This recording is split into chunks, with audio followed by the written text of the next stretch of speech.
gentlemen, welcome back to the Scott Barnes Show, and in today's video, I want to go over 5 beard don'ts. And before we get the video started, please make sure to like and subscribe. If you haven't already, you have no idea how much it helps. So first up on the list is going to be cut. Do not cut your beard.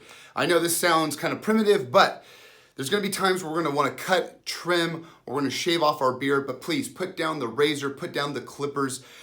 Just make sure to just go easy. If you do want to cut your beard, just make small little trims. You have no idea how much that can change your look. 2, do not overheat your beard. Yes, this can happen if we're putting our hair dryer too close to our beards. Also, if we're having it on the highest settings, we want to give it some distance. Also, we have the cooling button on the hair dryer, so this can alleviate that problem, because if we overheat our beard, we can create split ends, we can dry out our beard, creating this hot, fuzzy mess. Number 3, do not dry out your beard. This can happen if we over dry our beard, if we don't use any products, if we don't use any oils.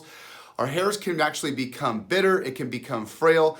This is why we need to use conditioner, other products to help support our beard. Number 4, do not touch your beard. Yes, this can happen as we fidget, as we want to dangle and twiddle our beard and our mustache, we want to fidget with it.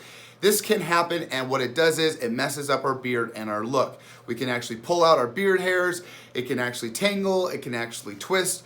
This is not a good thing, so do not touch your beard. Number 5, the most important, do not give up. That's right, you guys, there's gonna be times, there's gonna be tribulations where our beard's not looking the best. We've got patches, we've got holes, we've got frizz.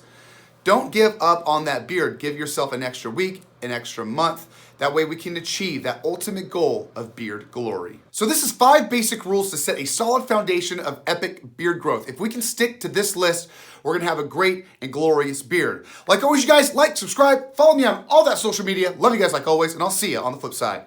See ya!